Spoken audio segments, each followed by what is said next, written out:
Are you trying to figure out how LinkedIn works? Let me show you a report that gives you all the tips, hints, and tricks that you could ever want for 2022 going into 2023. Let's take a look at Richard Vanderbloom's LinkedIn algorithm report. It's the most valuable piece of information that you'll find related to LinkedIn. Let's go.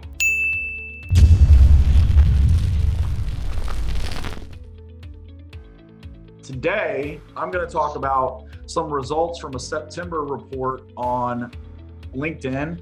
It's 52 pages, just so we're clear on that. So we're going to go over a couple little bits and pieces of it, and then I'm going to go ahead and give that report to you guys so you can see it. I'm going to show you where the source was for that information. I don't hide any of that stuff. I'm not that smart, to be honest with you. I just have a lot of smart people that are around me. The guys that do this stuff are very scientific about it. So when some people have some wrong information about LinkedIn and they start projecting it, I get a little touchy about that. That's because people like this work very, very hard to be accurate on LinkedIn and to study the algorithm. I know we use that word a lot, and sometimes that is an outclassed vocabulary word for people. Today, we're going to talk about the LinkedIn algorithm and how it's changing consistently. First and foremost, here is the link to the page we're going to cover. Let's make sure everybody can open it. Danny, you are in the wrong room, sir. Nah, I'm coming to hang out with you today. Okay. All right. Gotcha. All right. Sorry about that. Okay. So does everybody see the link that's in there? Yep. All right. So if you don't know who this guy is, he is a thought leader on the LinkedIn platform. I've followed him for, I don't even know how long, to be honest with you. I know I was introduced to him through somebody. I think I did a one-to-one with Richard. He used to have a beard and he looks a little bit different now. So if you guys don't know who Richard is, top selling trainer on LinkedIn. He associates with people that do a bunch of studies, and every quarter-ish, they put out a report. Sometimes it's biannually. Sometimes it's after a major change is made to the algorithm, all right? I'm gonna review algorithm real quick before we jump into this report, okay? All right, so an algorithm is, the platform is built on a bunch of different code, all right? And I'm gonna dumb this down for us that aren't really smart, like Tabitha and Diana and whoever else knows how to write code. I don't. Not that guy, but I do know a lot of people that do, and I've worked in this industry for long enough to translate stuff from one language to regular language. The deal here with the algorithm, LinkedIn is constantly communicating information between all of its members. There's about 760 million people on the platform, 760 to 780. I'm sure that's in here somewhere. Somebody will correct me because that's what you guys do, which I appreciate. And the concept of LinkedIn is a community environment around professionalism, right? So it's relatively unlikely that you're gonna see like vacation pictures on it. You're probably not gonna see like the tastes that you have. Like, you know, in my Facebook feed, I get a lot of Chevelle stuff. You know, I get into like camping. I get into all kinds of like motorcycle stuff. Like I get a lot of that information in my feed. None of that comes on the LinkedIn side. The reason why is the participants are more interested in professional associations than personal ones. Okay, now professional associations do lead to personal associations, but it's a little bit of a different filter on things, right? So inside this report, and this is generally how it's kind of set up, right? Algorithm changes in early September. LinkedIn goes in and it tweaks the way the platform is used. How does LinkedIn stay in business? They have a couple different versions of their products. First, they have a premium perspective where you can pay for LinkedIn to give you some filters. That way you can find people in a more granular application. It's not driven by the feed area. So I'm gonna go down to his activity here, Richard's activity, and he's got posts, right? This is what you're familiar with if you've been on LinkedIn. Like you've got this ever-changing feed in the center column. The premium, I shouldn't say it that way, Navigator is not set up this way. It's really different. Sales Navigator is a much different animal. You don't get this feed perspective. you get a filtering criteria where you can pluck people out that you want to follow, and then it's going to consistently update you on when people post things or businesses post things. And it's done in a different way than this. It's more analytics than it is like the perspective that someone has from their own personality, right? So inside this report, algorithm changes, and this information is always good to have because it's ever changing. LinkedIn makes tweaks pretty consistently to protect itself from people like me who are taking information from the platform. From the communication process, what they're trying to do is focus activity on the platform. They want eyeballs on the platform. This is the other way that they monetize. If I go to LinkedIn, the second post is an advertisement. Snowflake paid to have promotions put in here. Now, LinkedIn's pretty aggressive. A lot of times it's every third post that's an advertisement. This is like a TV commercial. If you watch a half-hour show, you're gonna get about 12 minutes of promotional advertising. 18 minutes is gonna be split up, and then commercials are injected into that viewing experience. That's the same thing that's going on here in your feed. So let's go down and check the algorithm real quick to see how I'm hooked up with it. So I got 1 post, 2 posts. The third post here is a commercial. So they're really aggressive right now. By my viewership, time of day, time of year. Those things are consistently changing. That's the algorithm working on your activity on the platform. If you go to your feed, it might be every 5th post that has a TV or has a social media advertisement in it. When we go back here, you're gonna notice that they talk about some of this stuff in here. So 5 recent changes in the LinkedIn algorithm you need to know and understand. For the first time, it's possible that the same content creator shows up with 3 or 4 posts in the same scroll session. This, when I logged in, is a scroll session. So Arthur, who used to be an H7 member, who used to come to Tech Corner religiously, if he put up 3 or 4 posts as I scroll, it might have Arthur here again, and down here it might have Arthur here again. That's a major change. In the past, it's been 1 post that showed up in your viewing session. Like if I put up a post and we're connected on LinkedIn, that post, 4 of your posts, if you did it minute after minute, wouldn't show up in my feed. Does everybody understand how this thing's kind of alive and it's programmed to show you certain things? Every social media platform has an algorithm. Instagram has one. TikTok has one. Google itself has an algorithm. All of those platforms are not the same algorithm. It's not like the postal service. When you get delivered mail every day, the algorithm is delivering you mail at the same time every day. You probably know when your mailman comes, and those ads that are in your mailbox show up all at the same time. The postal service delivery route has an algorithm. They all go out at a certain time. They all go on their routes at the same time every day. And within about a half hour to 45 minutes, you should get your mail at the same time every day. Thinking of things in terms of algorithmic approach is a pattern recognition. That's what LinkedIn is doing. It's controlling the algorithm so the pattern is really similar to you all the time. They're always testing to make that algorithm optimized for people that are on the platform. I'm not going to go through all the algorithm changes. I just wanted to give you a background on what this box meant, okay? When we scroll down a little bit, there's some changes in the feed. So there's a caveat with creator mode. Does everybody know what creator mode is? Does anybody not know what creator mode is? Let me put it that way. I saw something called dwell time. What's that? What dwell time means is when I'm scrolling through here and I stop for 1 second, 2 seconds, 3 seconds, 4 seconds. That's how long I'm dwelling on this view that I have. If I open this up and it's really long, it's going to take me a while to read through it. That's how the algorithm counts your interest. If I spend a long time on this post, it's counting and it shows that I'm interested in Arthur's stuff. So it's going to show me more of Arthur's stuff. That's one of the updates that is in the report that we have here.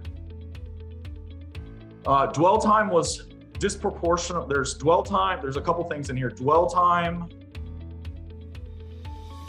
has decreased on its weight, and polls have actually decreased on their weight versus the algorithm, which is interesting because we've kind of lived on polls for a while. There's a couple other things that's really interesting. When you go in and I create a post, we've talked about a hook, a story, and an offer in every single communication. If you weren't present for those before, we'll come back to them later. This is a method, a tactical approach to have a strategy for your posting. A hook is like a subject line in a post that you put up, right? So you see this see more button? Because I put a bunch of text in this box, it's gonna offer me this see more button. That see more button was something we would control for when we would post in the past. We want people to click that button because that shows dwell time, that shows engagement with your post. Now, if you put 2 lines here, 2 spaces, and then start your post, that post is gonna be de-emphasized. Previously, that was a trick to emphasize your post. Now it's working against you. So you actually have to write content here, which is what they're trying to get you to do. You can't just put a hook, 2 spaces, and then a sentence to get that read more button. You actually have to put information in there. Now, the report, and I don't know exactly where it is in here, I read through this one time really, shows you that blank spaces disproportionately de-emphasize your post and make it less important. It's going to show it to less people when you put that post up. Does that make sense to everyone? Yes. How much can you, because I mean, it's easier to read it when you put a space between each sentence. I've always done that. Are they de-emphasizing that too? No, so it's 2 spaces. So if you use 2 spaces, it will de-emphasize it, not 1 space. So you can call out like in a outline format, if you had like your hook and then put a space and then put a sentence and then put a space and then put a sentence, you're fine with that. But when you use 2 consecutive spaces, it's going to de-emphasize on it. Now, something that's interesting here, going back to the algorithm, this is proof that they're getting way more sophisticated. That granularity per post is a shitload of information to try to concatenate down into the algorithm. These guys have been banging away on those keys, getting that coding up to date. They're looking at our activity, seeing where we're trying to trick people into reading our stuff, and they're showing us that we want actual solid content on the platform. De-emphasizing dwell time is a big deal. I don't know why they did that. I don't have a trick to dwell time. I know how to get people to look at my posts, but I don't know how to keep them on it without using a video or a poll or, you know, a meme or something. Those are the different ways that I've done it. Those are all above board. Like that's not really a trick. It's really what they want, right? Something else around frequency of posts. A lot of people ask about best times. They're pointing that out here. Now, this is counterintuitive to the way that I think. All right, just so we're clear on this, I don't think of things in terms of a flat audience like other people do. I think of things as people that are on the platform. So what I mean by that is if I'm in the United States, we have a segmented amount of time zones. Those time zones throughout the workday are going to be the times that people are on the platform probably. Or the time after work when they normally go there is going to be pretty consistent. If you turn the globe and you look in China, if China's letting the LinkedIn algorithm work there, the concept of that audience is going to be polar opposite to what your normal audience is. So if you're an international person, your audience is on there at different times. I don't think of it as Sunday and Eastern time. I think of it as global time.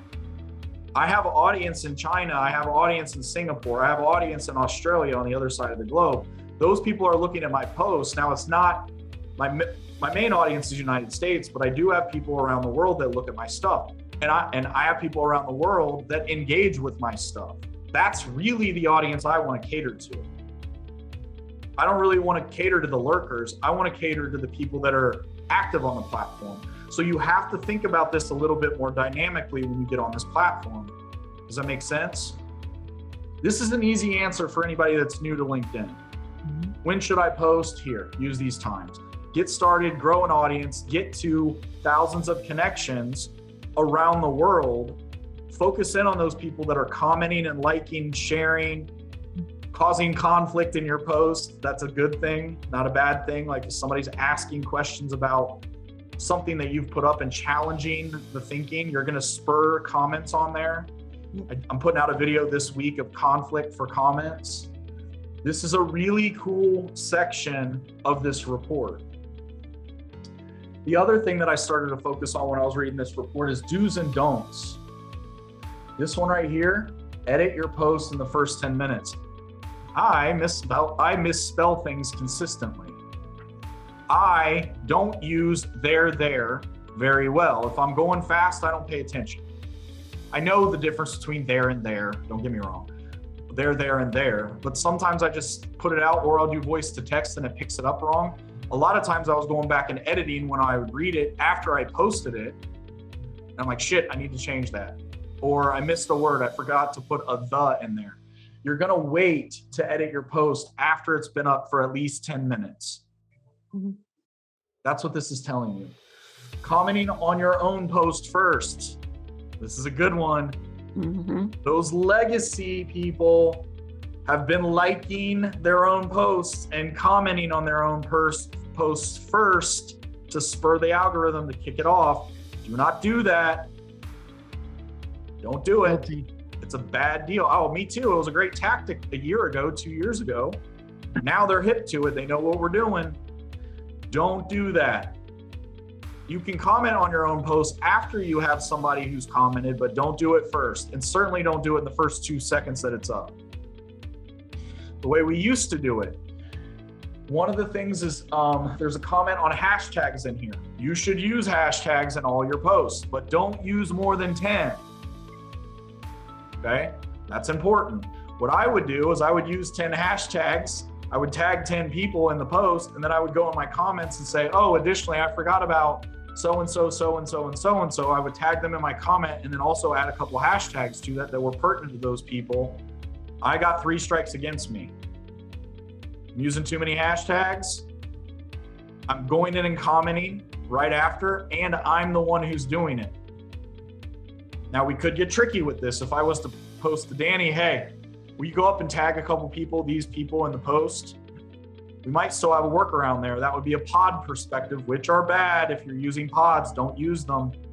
If you don't know what that is, we don't want to talk about it. I just got in an argument with somebody a few weeks ago about this. They were professing the power of pods. I'm like, you're lying, don't do it. Wrong audience. We know what we're talking about on the LinkedIn platform. Pods are bad, they're not good. Okay. The algorithm can pick up on the same people? Yeah, so there's a comment, there's a piece in here that says, when you're messaging on the platform and those people that you're messaging to, so if I go on mine and I pull up a message here, like you'll notice that Danny was at the top of my feed before. If I go and I talk to Danny on here often,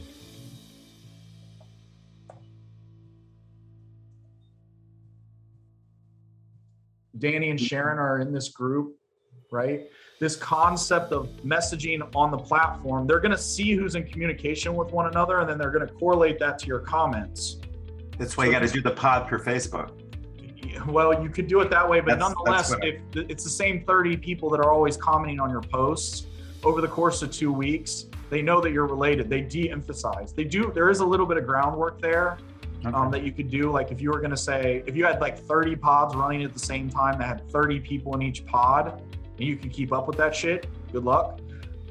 You could still trick the algorithm to open it up, but you're still only gonna get 1,000 impressions, 5,000 impressions. It's not like you're gonna go viral with that, right?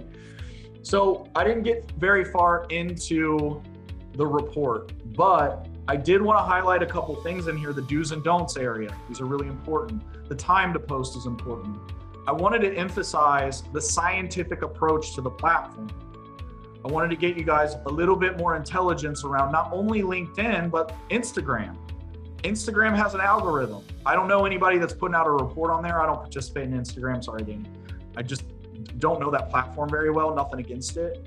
But I'm sure there's a guy out there or a lady out there doing the same thing. So getting hip to how these routes work, right? Relating back to your postal service, understanding how the platform views itself and emphasizing what's important to the platform is super important. This is why a lot of people fail on these platforms and they get frustrated. Something that's really interesting that's in here.